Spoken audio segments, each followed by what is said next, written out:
आई वडील सद्गुरू यांच्या चरणी नतमस्तक. भारत माता की जय. वंदे मातरम. जय जय श्रीराम. जय श्री हनुमान.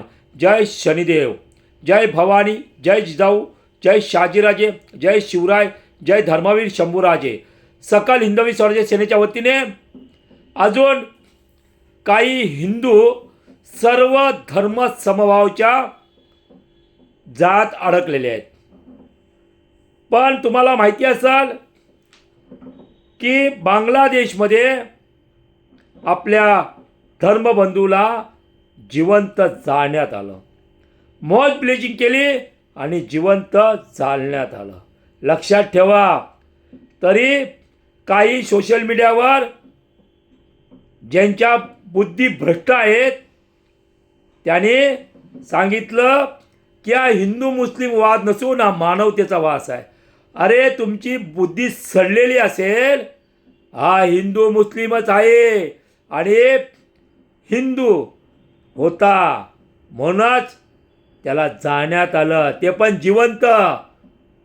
त्याला मारल्यानंतर त्याची अवस्था अशी झाली, मरत यातनाच्या वाटेवर असताना त्याला तिथल्या बांगलादेशी मुसलमानाने, जिहादी मुसलमानाने जाळून टाकलं. पण काही लोकांना फरक पडत नाही. त्याचं कारण असे, त्यांच्या घरातला व्यक्ती तो नव्हता, त्यामुळे काही लोकांना फरक पडत नाही. पण इथं जे लपलेले बांगलादेशी मुसलमान आहेत या महाराष्ट्रामध्ये, आता तरी हिंदुत्ववादी सरकारने स्टिंग ऑपरेशन करून बांगलादेशी मुसलमानांना हकलून द्या. आणि सकल हिंदवी स्वराज्य सेनेची मागणी आहे, सकल हिंदवी स्वराज्य सेनेची मागणी आहे, या महाराष्ट्रामध्ये, या मुंबईमध्ये जे बांगलादेशी मुसलमान आज व्यवसाय करतायत, मग फेरीवाले असतील, सलूनवाले असतील, मासे विक्रीवाले असतील, यांना आता हकलून द्या. आता खूप झालं आता. आणि म्हणून हिंदुत्वादी सरकारकडे आम्ही अपेक्षा करतो आणि जेवढं आमच्या कडवट हिंदुत्वादीने होतं तेवढे बांगलादेशी मुसलमानांना आम्ही हकलून देणारच.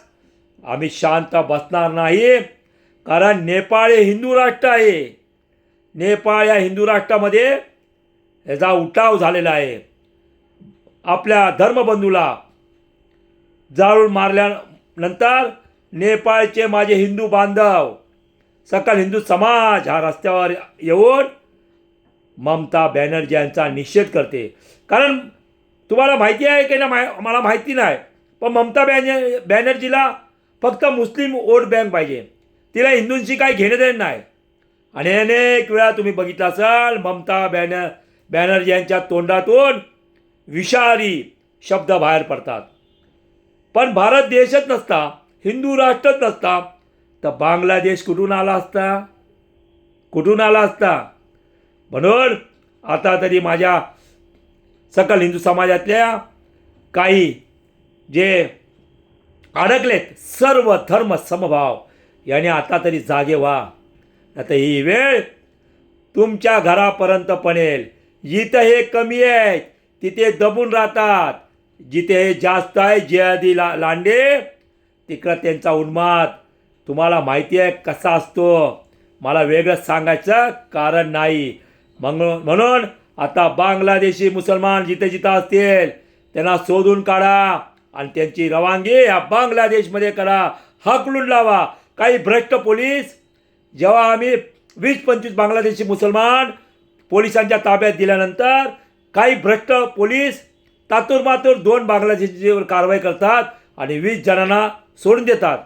आणि मग ते आम्हाला ज्ञान पाळतात, भ्रष्ट पोलीस ज्ञान पाळतात. नाही तो मग आधार कार्ड त्याचा इकडचा होता, मग तिकडचा होता, मग त्यांच्या गावावरनं आम्ही आधार कार्ड मागवलं, व्हेरीफाय केलं आणि त्यांना सोडून दिलं. हे सगळं थोटांड आहे, थोटांड. काय व्हेरीफाय कोण करत नाही. कर्तव्यदक्ष पोलीस अधिकारी असतील तेच खूप कमी आहेत, ते फक्त व्हेरीफाय करतात. बाकी भ्रष्ट पोलीस त्यांच्या चिरीमिरीसाठी त्यांना सोडून देतात. आणि म्हणून विचार करा.